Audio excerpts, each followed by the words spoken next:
Bien, monsieur le préfet, mesdames, messieurs les parlementaires nationaux, européens, mesdames, messieurs les conseillers régionaux, monsieur le premier vice-président, mesdames, messieurs les maires, mesdames, messieurs les présidents des structures intercommunales, mesdames, messieurs les représentants des corps constitués, mesdames, messieurs les représentants du monde associatif, mesdames, messieurs, chers amis, c'est un plaisir renouvelé chaque année d'être à vos côtés pour cette traditionnelle soirée des vœux au département. Au-delà du temps formel et solennel de ce discours, elle nous permet de nous retrouver dans un cadre convivial, d'échanger en toute simplicité et de partager ensemble mets et vins de l'Aude. C'est vrai qu'en rentrant dans cette salle, voilà, on le sent. Elle nous permet, en quelques mots, de faire vivre cet art audois sous lequel s'inscrivent, depuis 3 ans, mes vœux à nos concitoyens. Avant de pouvoir déambuler néanmoins entre les tables dressées par le service du protocole du département et de rencontrer les producteurs que nous avons conviés cette année, je souhaiterais vous livrer quelques réflexions rapides sur l'année écoulée, mais surtout vous faire part des projets et des ambitions du département pour 2018 et les années suivantes. L'année qui vient de s'achever ne peut laisser indifférent le responsable politique que je suis. En effet, il m'importe de comprendre les mouvements de l'opinion publique, les signaux qu'ont envoyés nos concitoyens et les attentes qu'ils ont pu exprimer à travers leur vote. Et je retiendrai une chose qui me paraît essentielle, le besoin incontestable de renouvellement, certes, des personnes, mais plus profondément encore, des pratiques. Bien sûr, ceux qui ont remporté les élections ont une lourde responsabilité dans les réponses à apporter. Faire ce que l'on dit, dire ce que l'on fait. Ces préceptes, je rappelle d'un ancien Premier ministre de gauche, que je me suis efforcé d'appliquer depuis très longtemps, doivent guider, me semble-t-il, l'action quotidienne des élus. Ils s'imposent à tous, quel que soit notre mandat. C'est donc avec la ferme intention d'apporter des réponses à notre échelle, à la crise de confiance que traverse notre système démocratique, que nous abordons l'avenir avec les élus départementaux.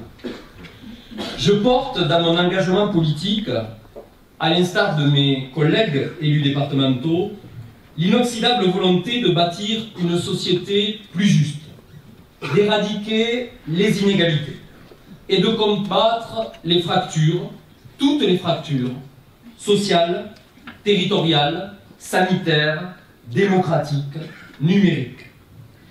Tant qu'elles persisteront, et certaines mesures nationales prises depuis juin 2017 les accroissent considérablement, ce combat ne sera pas vain. Ce combat trouve à s'illustrer dans toutes nos politiques. Qu'il s'agisse d'aménagement du territoire, en confortant le service public départemental, d'accompagner les communes et leurs groupements dans les projets utiles à leur population. Qu'il s'agisse de soutenir les personnes les plus en difficulté, qu'elles soient âgées, en situation de handicap, en insertion ou enfants en difficulté. Qu'il s'agisse de protéger et de valoriser notre patrimoine naturel et historique, d'entretenir et de créer des voies de communication physique et virtuelle. Qu'il s'agisse enfin de donner des perspectives au monde agricole, en œuvrant aux côtés des professionnels, à la recherche, par exemple, pour l'avenir, de solutions durables en matière d'irrigation.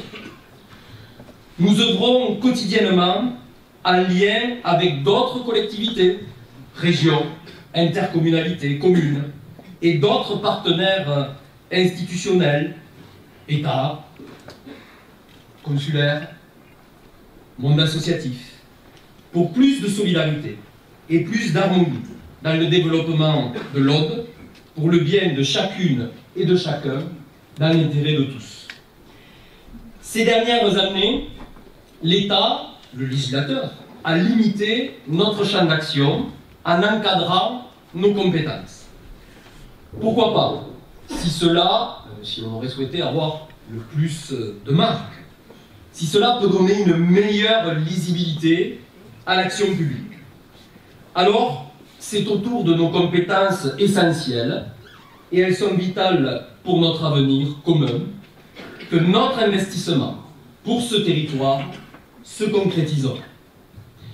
Plus inquiétant, notre budget est contraint depuis de nombreuses années par des dépenses obligatoires que l'État devrait assumer en totalité ou tout au moins, plus qu'il ne l'a fait hier et qu'il ne le fait aujourd'hui. Pourtant, il n'est pas au rendez-vous pour trouver des solutions pérennes. Je veux vous en dire quelques mots sans me complaire dans la critique. Beaucoup d'entre vous le savent. Le département, comme tous les départements, verse aux administrés qui peuvent y prétendre les allocations individuelles de solidarité, le revenu de solidarité active, l'allocation personnalisée d'autonomie pour les personnes âgées en situation de dépendance, ou encore la prestation compensatrice du handicap. Or, tous les ans, depuis que ces compétences nous ont été transférées, le reste à charge, c'est-à-dire la différence entre ce que verse le département et ce que lui attribue l'État pour le faire, ne cesse de croître. Pourtant, ni les critères d'attribution, et c'est heureux, ni les montants versés, et c'est heureux, ne sont fixés par notre collectivité. Aucune marge de manœuvre n'est donc possible pour nous, et nous voyons nos dépenses augmenter sans cesse, surtout en période de crise, sans que nos recettes n'évoluent en conséquence. C'est ce que les économistes appellent l'effet ciseau. Déjà, malheureusement, certains départements n'ont plus les capacités de faire face à ces dépenses pourtant obligatoires. Il est du devoir de l'État d'apporter des solutions pérennes pour sortir de cette tendance mortifère. Des avancées réelles, bien que trop timides, avaient été obtenues ces dernières années, avec la mise en place d'un fonds d'urgence, prenant en compte l'impact de la réalité sociale sur les finances départementales. L'instauration de nouveaux critères, fin 2017, portant cette fois sur la bonne santé financière de la collectivité, a enrayé ce mouvement.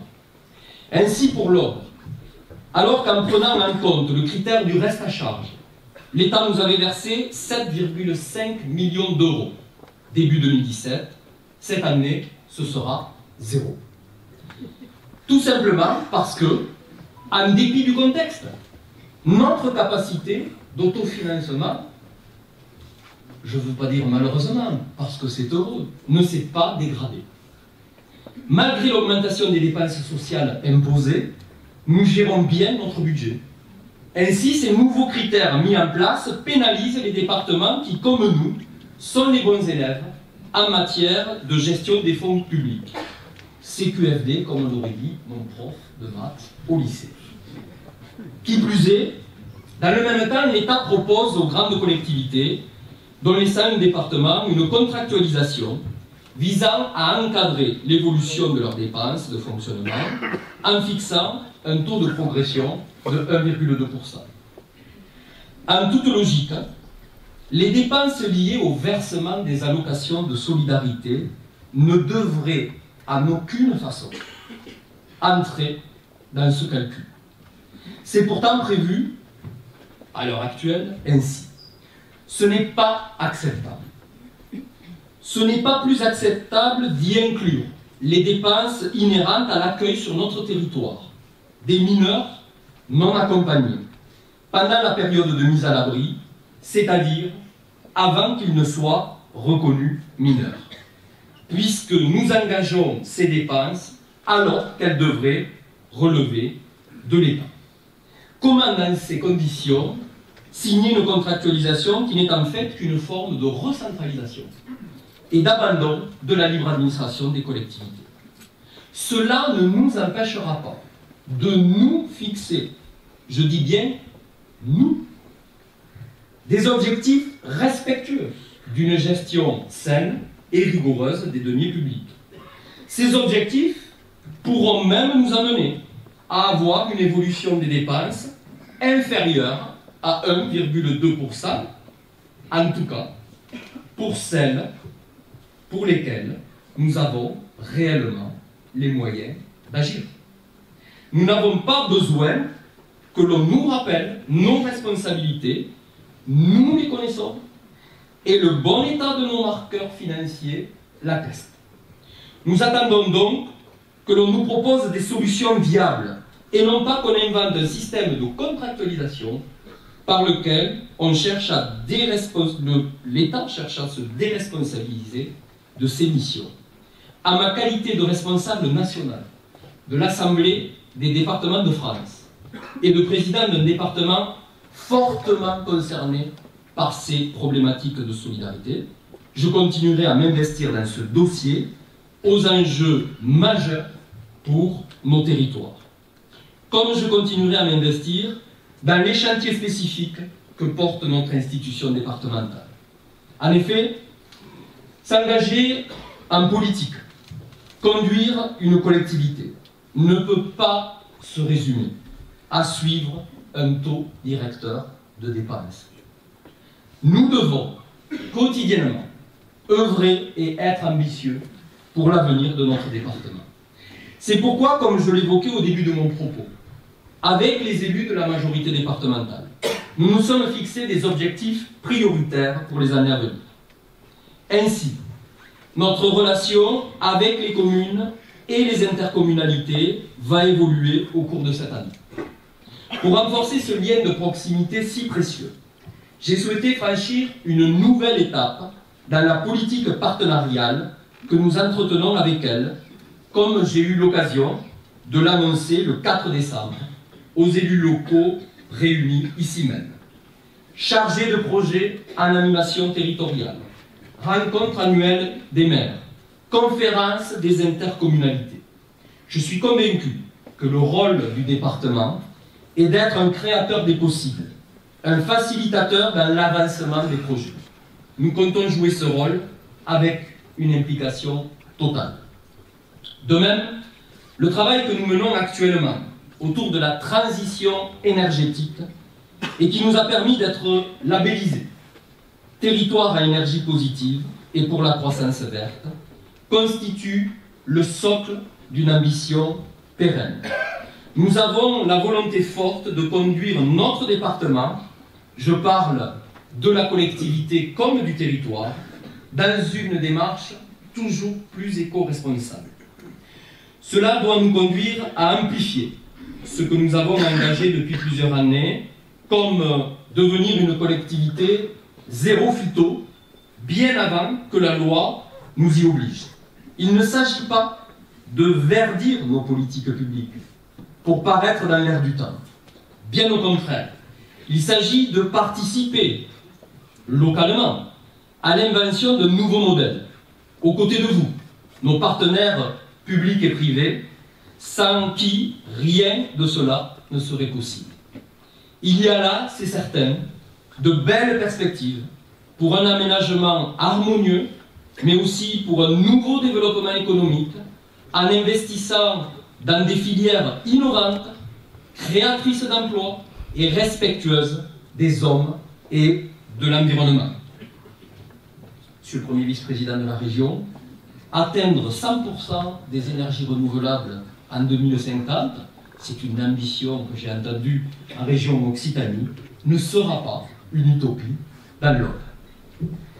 Dans le domaine des solidarités, notre ambition n'est pas d'être un guichet social, mais bien un moteur de l'innovation sociale. Ainsi, le département se positionnera comme une force de proposition, en bousculant parfois quelques évidences, pour offrir demain de nouvelles réponses à une société qui génère encore trop d'inégalités et trop d'exclusion. C'est le sens notamment de l'engagement que nous avons pris en choisissant d'intégrer le groupe des départements qui réfléchissent à la mise en place d'un revenu de base. Aujourd'hui, les dispositifs de solidarité nationale ne parviennent pas à répondre, depuis de nombreuses années, avec efficience, aux évolutions de la société et aux mutations du monde du travail.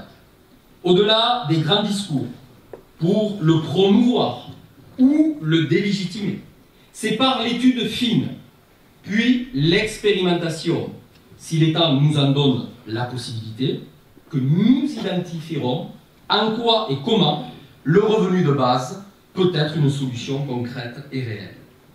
C'est aussi le sens de notre engagement quotidien et volontariste dans le défi qui est le nôtre, d'accompagner au mieux les personnes en situation de handicap et les personnes âgées de notre département, en promouvant plus que jamais, par exemple, les actions de prévention de la perte d'autonomie. Nous concrétiserons aussi, aux côtés des intercommunalités, de la région, de l'État, de l'Europe, la couverture très haut débit de notre département, assumant ainsi notre rôle d'aménageur du territoire dans un dossier coûteux, mais vital pour notre développement. Enfin, nous poursuivrons notre long chemin pour que la cité de Carcassonne et les citadelles du Vertige intègrent le patrimoine mondial de l'humanité. C'est une fierté pour tous les Audois d'avoir franchi l'année dernière une étape cruciale, l'inscription sur la liste indicative de la France. Maintenant, je vous propose, j'ai vu quelques badges dans la salle, de partir ensemble à l'assaut du monde. Ces projets, que dis-je, ces ambitions, nous les mènerons pour les Audoises et les Audois, en modernisant notre relation à eux, sans ne rien céder, bien au contraire, à la qualité du service public que nous leur devons. Mais nous les mènerons surtout avec les Audoises et les Audois, en les impliquant davantage dans nos politiques publiques, par des dispositifs d'écoute, de concertation, de participation citoyenne. Nous avons déjà quelques expériences à travers le comité économique, social et environnemental ou le tout nouveau conseil départemental des jeunes. Et nous en avons de nouvelles à inventer. C'est pourquoi je souhaite que nous ayons des propositions constructives, innovantes et adaptées à notre territoire pour revitaliser la démocratie et encourager la citoyenneté. À l'heure où la coupure s'intensifie entre les élus et les citoyens, c'est pour nous un enjeu majeur. L'éthique démocratique et le renouvellement des pratiques doivent habiter toutes les institutions publiques et ceux qui les dirigent. Ces priorités nous conduiront, et ce sont ces priorités qui nous conduiront à opérer des choix. Nous en sommes pleinement conscients, résolus à ne pas augmenter la pression fiscale sur les ménages et ne pariant pas sur des moyens supplémentaires, nous saurons donc réorienter, quand nous le jugerons utile, certaines politiques publiques et certains modes de fonctionnement. Voilà, en quelques mots, le cap que nous nous fixons en ce début d'année. En 2018, nous vous invitons à avancer ensemble, sans renoncer à l'essentiel. Nous vous invitons à vivre et à faire vivre notre territoire que nous aimons et que nous chérissons, des plaines lauragaises aux contreforts des Pyrénées, de la montagne noire aux basses plaines, de la haute vallée au littoral, en passant par les Corbières. Fière de ses richesses et forte de sa diversité, l'Aude est une terre mixte, authentique et généreuse. Nous vous invitons à faire vivre l'art d'être audois, comme ces femmes et ces hommes, de tous les âges, de toutes les origines, nés ici ou ayant choisi d'y poser leurs valises et qui nous ont ouvert grand leurs portes et leur intimité pour nous livrer leur vision de cet art d'être audois. Ils sont authentiques, généreux, gourmands, solidaires, bienveillants, inspirés et inspirants. Avant de les écouter, je vous adresse à chacun d'entre vous, à vos familles et aux êtres qui vous sont chers, mes meilleurs vœux pour la nouvelle année, qu'elle vous apporte les plus belles joies et vous permette les plus belles réussites. Je vous remercie.